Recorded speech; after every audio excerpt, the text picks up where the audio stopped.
Hey, Push Run Nation, Dr. Dave here. Today, I'm going to be going over a shoe that I have over 140 miles on, which is now one of my go-to shoes for tempo runs and interchangeably on my long runs.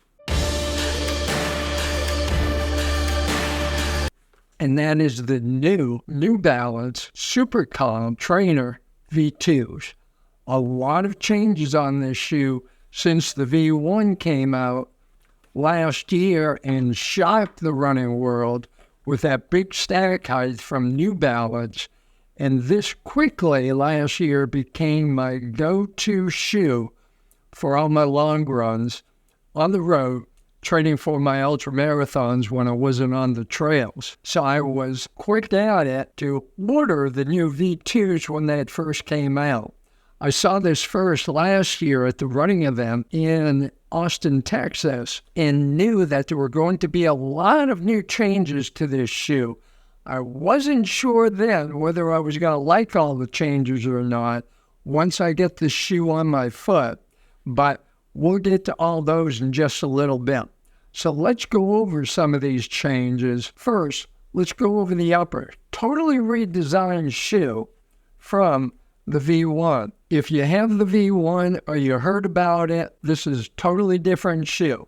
Different ride, different upper, same type of foam as on all the shoes out there from New Balance with the fuel cell foam. So you'll know what the type of ride is, but the whole upper is totally different. We have an engineered mesh on the top, very airy and breathable. A lot of holes. You can see through it actually when you put it on. The shoe looks online to be white, but it's actually a very light grayish blue in color.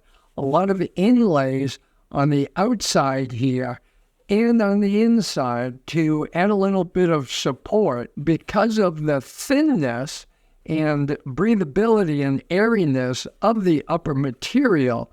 It's pretty thin, and I have thin feet. So if you have thin feet and you're going to order this shoe, just know that once you put it on and cinch the laces up, you will have a little bit of bunching of the material. You can see it up here, bunched up, and in here. One of the drawbacks to that is when you do cinch up the laces, the tongue compresses a lot, so you'll have to play with that a little bit so you don't have bunched up material on top of your foot. Going to the heel has a very good Achilles support in the back, has some good heel cup, not a hard heel cup. You can compress that here, and they took a little bit of weight out of that heel cup in order to drop the total weight in the shoe.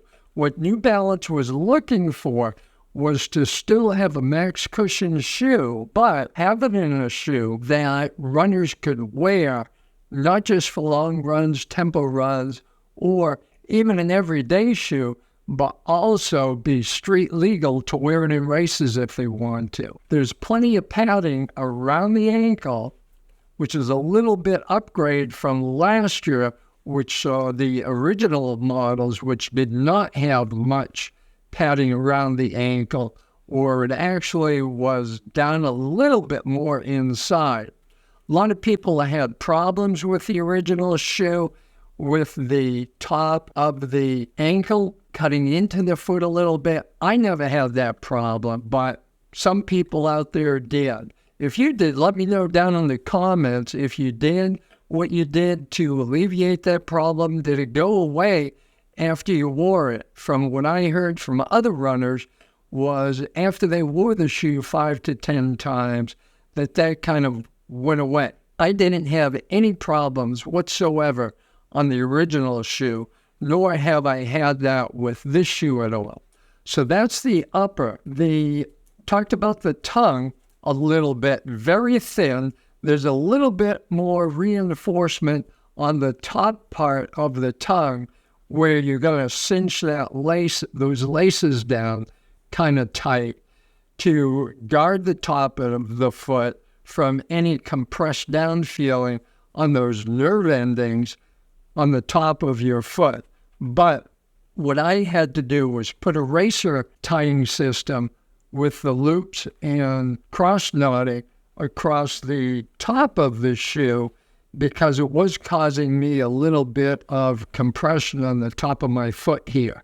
I did have to play, and I still have to play along with the laces a little bit to get a good, tight, but still loose fitting on the very top row of laces so it doesn't hit those pressure points or nerve endings on my foot. So let's move down to the midsole. We have 2 layers of fuel cell foam which sandwich the Energy Arc carbon plate that is seeable through the outsole. And the new fuel cell foam is a lot lighter than in the original model. With the new foam, what New Balance found out in their design was that by infusing more nitrogen into the foam, they could get away with less foam and have more responsiveness, provides a little softer foam, but still have that bounciness to it. The problem I have found is that they did take away from the stack height about 7 to 8 millimeters of foam, and a lot lighter, but a lot squishier, marshmallow squishy.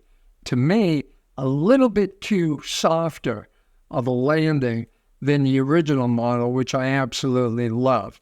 I thought it was the perfect level of firmness and softness to still provide good responsiveness on my long runs. This is being marketed a little bit different than the original model. I think looking to market to a little bit broader runner base than the original model was. Going to the outsole, have a lot of rubber underneath all the way around on all those main points that you need covered. They still have the protection rubberized inlay here on top of the Energy Arc carbon plate to guard against any rocks or anything hitting that carbon plate. The problem with the deviated sole is that if you run on top of any rocks or debris on whatever you're running on the road, and I caution you about wearing these on any type of gravel or trails because I guarantee you will pick up a lot of rocks. Even running on the roads, any rocks or sticks that can fit in between that deviation will stick in there. I've even had that happen during a race wearing another model of shoes from New Balance. So you just want to keep that in mind. As far as the weight of this shoe, I wear an 11.5 West size, and this runs 10.7 ounces or 304 grams. Right now, this is selling in the United States for $179.99, roughly $180, which, depending on what you're putting this shoe up against, may be a little low, maybe a little high. Going back to the midsole, a couple of things I didn't mention.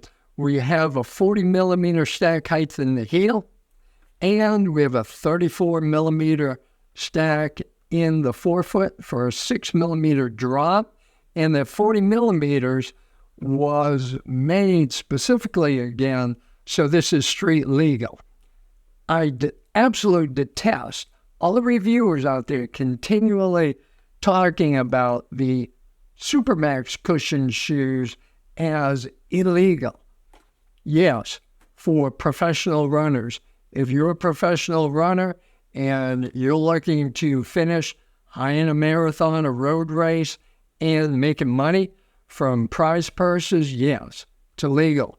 By world standards, you cannot wear that type of shoe because it's over 40 millimeters. But for the regular Joe Schmo rest of us who aren't going for the prize money, totally legal.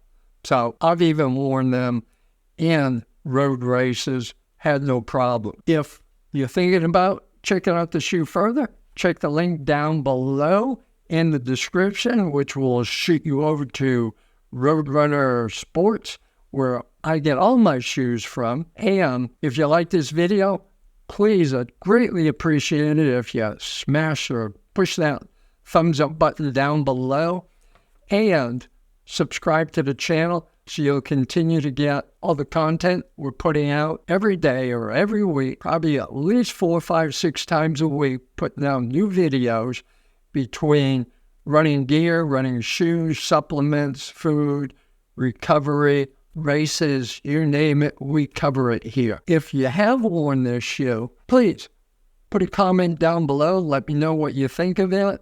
Is there another shoe you like better than this? What are you wearing for a tempo or long run training shoe? Put it all down there. Let me know, and I guarantee you I'll comment back to you. Again, this is Dr. Dave for Push the Run, and I'll see you out in the streets, trails, and the roads. Peace.